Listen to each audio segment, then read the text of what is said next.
Hi guys, welcome back my YouTube channel suffer with Bhupendra में आपका स्वागत है। कल से हमने एनवायरनमेंट की क्लास स्टार्ट की थी।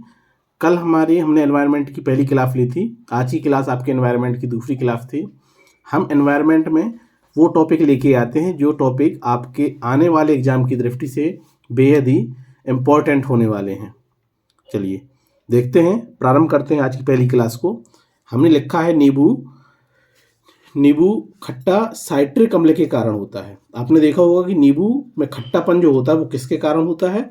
वो आपका साइट्रिक अम्ल के कारण नींबू में क्या होता है? खट्टापन होता है। यह शरीर में विटामिन सी की कमी को क्या करता है? पूरा करता है। तो एक प्रकार से आप इस क्वेश्चन इस तरह से पूछा जा सकता है कि विटामिन सी की कमी को कौन सा फल पूर्ति करता है? नींबू करता है। क्यों करता है? क्योंकि नींबू में साइट्रिक अम्ल की उपस्थिति होती है। ठीक, और साइट्रिक अम्ल की उपस्थिति होने के वजह से ये विटामिन सी की कमी को पूरा करता है। आगे हमने लिखा है विटामिन सी की कमी से स्कर्वी नामक रोग हो जाता है। कहने का मतलब यदि हमारे शरीर में विटामिन सी की कमी है तो हम किस रोग से ग्रसित हैं? हम विटामिन स्कर्वी नामक रोग से क्या है? ग्रसित हैं। ठीक, अगला पॉइंट हमने लिखा है एसिटिक अम्ल। एसिटिक अम्ल ये किस में पाया जाता है? ये सिरके में पाया जाता है। किस में पाया जाता है? सिरके में पाया जाता है। यदि आपसे ये पूछे कि एसिटिक अम्ल का सूत्र क्या होता है, तो देखिए एसिटिक अम्ल का सूत्र होता है CH3COOH। तो हमने लिखा इंपॉर्टेंट है, कई बार पूछा गया है विभिन्न एग्जामों में, ऑलरेडी ये पहले से पूछा गया है। तो ध्यान रखिएगा, जो एसिटिक अम्ल है वो सिरके में पाया जाता है और एसिटिक अम्ल का जो सूत्र होता है वो होता है आपका CH3COOH। ठीक, अगला पॉइंट हमने लिखा है टार्ट्रिक अम्ल।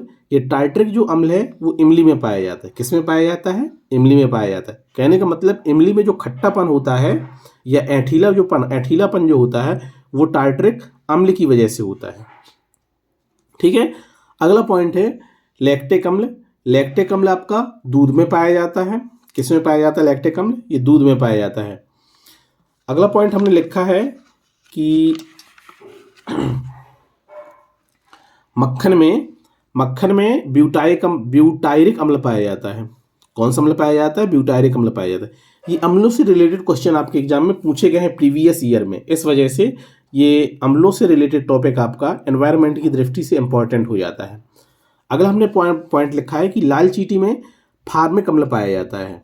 ठीक है, तो हमने लिखा है फार्मिक अम्ल जिसका फॉर्मूला होता है HCOOH। ये आपका किस में पाया जाता है? लाल चींटी में पाया जाता है। इंपॉर्टेंट है, पूछा जाता है।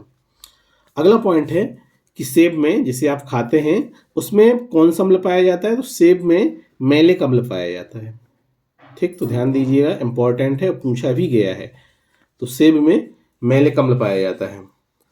अगला हमने पॉइंट करके लिखा है कि अंगूर, इमली तथा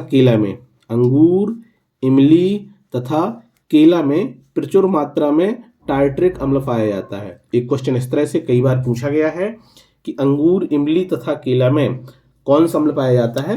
तो अंगूर, इमली तथा केला में टार्ट्रिक अम्ल पाया जाता है। ठीक है, अब नीचे हमने कुछ क्वेश्चन लिए हैं जो कि आपके विभिन्न एग्जामों में ऑलरेडी प्रीवियस ईयर एग्जाम में पूछे गए हैं।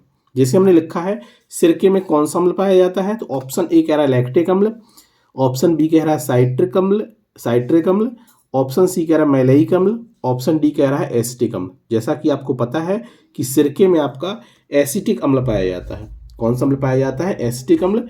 एसिटिक अम्ल का सूत्र होता है CH3COOH। ये इसका सूत्र होता है। इंपॉर्टेंट है, पूछा भी गया है कई जगह। ठीक है, चलिए अगला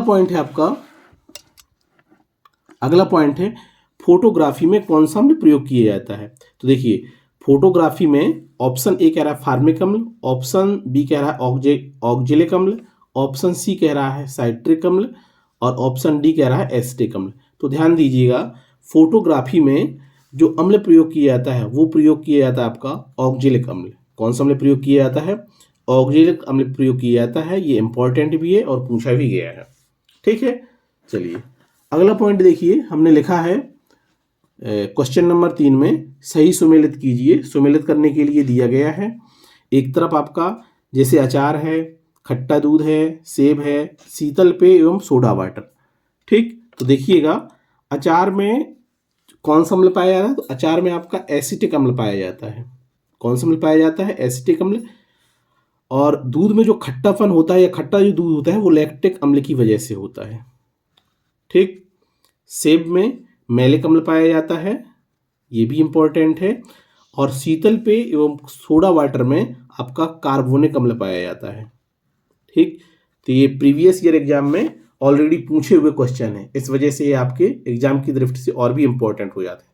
ध्यान रखिएगा, अचार में आपका एसिटिक अम्ल पाया जाता है, खट्टे दूध में या दूध जब खट्टा होता है तो उसमें लैक्टिक अम्ल पाया जाता है, सेब में मैलिक अम्ल और शीतल पेय एवं सोडा वाटर में कार्बोनिक अम्ल पाया जाता है।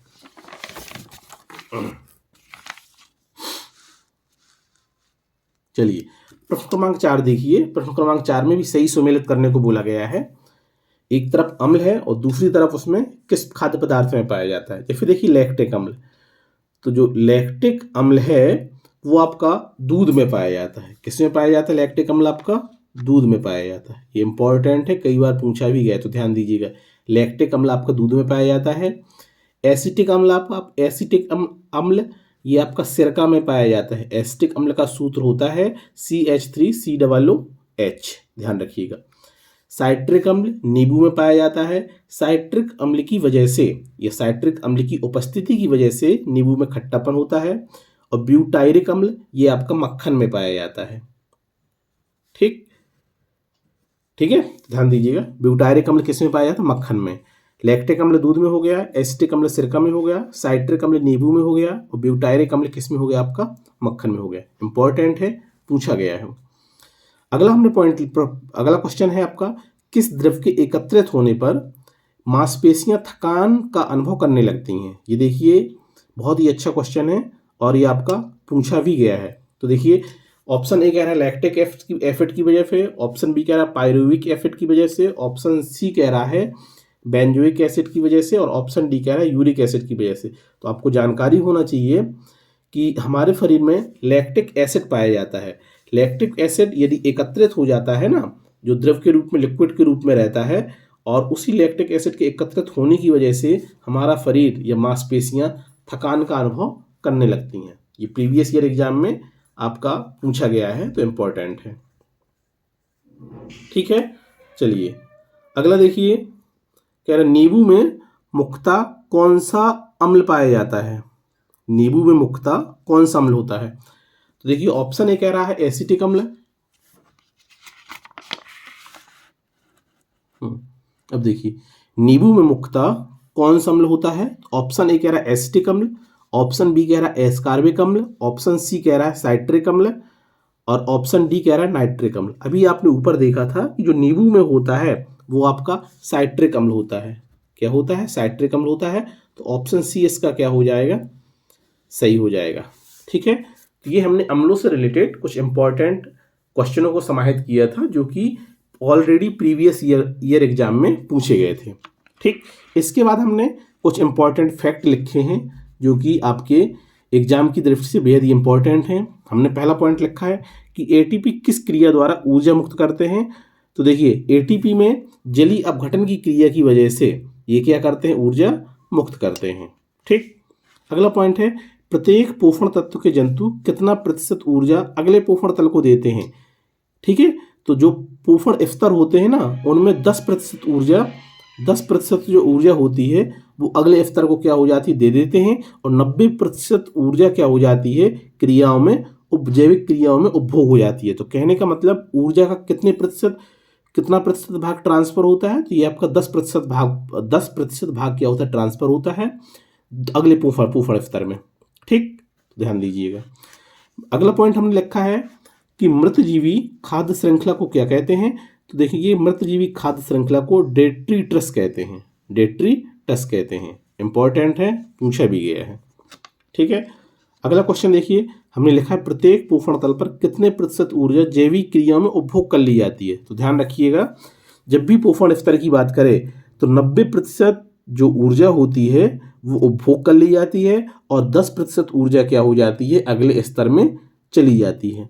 ठीक, तो देखिए इसमें उपभोग की बात कर रहा है, कितने प्रतिशत ऊर्जा जैविक क्रियाओं में उपभोग कर ली जाती है? तो 90% ऊर्जा क्या कर ली जाती है? जैविक क्रियाओं में उपभोग कर ली जाती है। ठीक है, तो यहाँ से आपके पोषण स्तर से हमेशा क्वेश्चन पूछे जाते हैं और ये इंपॉर्टेंट भी होता है पोषण स्तर। अगला हमने पॉइंट लिखा है, एक तालाब के पारिस्थितिक तंत्र का जीव भार पिरामिड। एक तालाब के पारिस्थितिक तंत्र का जीव भार जो पिरामिड बनता है वो कैसा बनेगा, तो ध्यान रखिए उल्टा बनता है। इंपॉर्टेंट है, ये पूछा भी जाता है। और एक वृक्ष के पारिस्थितिक तंत्र का संख्या पिरामिड कैसा बनेगा, तो देखिए तालाब के पारिस्थितिक तंत्र का जब जीव भार पिरामिड की बात करेंगे तो ये उल्टा बनता है, और यदि हम वृक्ष के पारिस्थितिक तंत्र का संख्या पिरामिड की बात करें तो ये भी आपका क्या बनेगा, उल्टा बनेगा। ठीक है, चलिए अगला पॉइंट हमने लिखा है, वे जंतु जो दूसरे जंतुओं का शिकार करके अपना भोजन प्राप्त करते हैं कहलाते हैं। तो ध्यान दीजिए कि जो जंतु दूसरे जंतुओं का शिकार करके अपना भोजन प्राप्त करते हैं वह प्रीडेटर्स कहलाते हैं। क्या कहलाते हैं, प्रीडेटर्स कहलाते हैं। ठीक है, तो उम्मीद करते हैं हमारी ये क्लास, ये सेशन आपको पसंद आ रहा होगा। यदि हमारी ये क्लास और ये सेशन, ये सीरीज आपको पसंद आ रही हो तो आप हमारे YouTube channel suffer with Bhupendra को लाइक करिए, शेयर करिए और सब्सक्राइब करिए और जुड़े रहिए सफ़र विद भूपेंद्र के साथ। इंतजार रहेगा आपके कमेंट का। धन्यवाद।